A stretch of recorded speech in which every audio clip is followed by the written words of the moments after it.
For IHSA state championship weekends for both boys and girls basketball, the losers of the semifinal game in each class are expected to play in a third place game later on that day. With a short turnaround, teams are expected to pick themselves up, turn the page, and prepare for a third place game nearly 8 hours before tip-off. Coaches, players, and fans have shown mixed feelings over recent weeks following this year's tournament. It was exciting. It's great to get a trophy and a medal, right? Final four in the state is for your class is a big deal. And I think it should be celebrated, but it was very much and felt like an afterthought. In a perfect world, you win your first game. And so then you're playing in the championship and no one really talks or prepares to play in a third place game. But obviously everybody needs time to prepare and recover. And it's a relatively odd format that the state tournament would have that where you play twice in one day. While young high school athletes are more capable of playing two athletic events in one day, players felt the toll on their bodies in an intense competitive environment.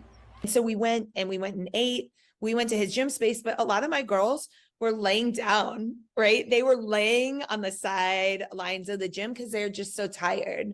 They put a lot into every game they play. To be honest, I didn't know how it was going to go as we stepped on the court. What we do know is we knew the type of character kids that we had in the locker room, and their mindset was, we talk about it all the time. Nobody signs up for a tournament to play in third place game. Like, that's just not something that you willingly sign up to do. And on top of the quick turnaround, the lack of preparation, and the stamina of players, there was a clear decrease in fans and support for the same day third place game. Maximum of 20% of the crowd that we had for our first game. It may have been even less than that. We had almost no students in the student cheering section.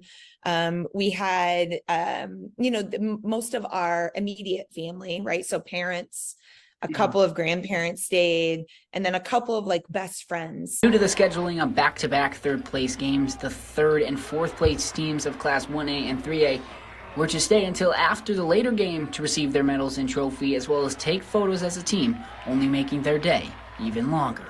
If you're going to honor them saying wow, you made it to the Final Four, this is a really big deal, then let's make it something that feels like a celebration instead of a checklist.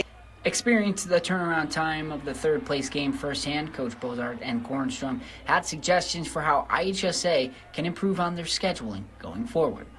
For me, I think it would make more sense to play your semifinal games more in what I would call a primetime spot, and then allow your third place games to be in the mornings, whether that's Friday morning or Saturday morning. But if I had to choose to continue doing it the way it is now, or to get rid of eliminate the third place game, I would eliminate the third place game, honestly. If you want to keep the third place game, I think that you could do it where you make it so every class plays on 2 different days, right? So if the 1A and 2A and 3A, let's say, all play their first round of games on Wednesday, then on day 2, we start with 4A playing their first round of games, and then we go into consolation games.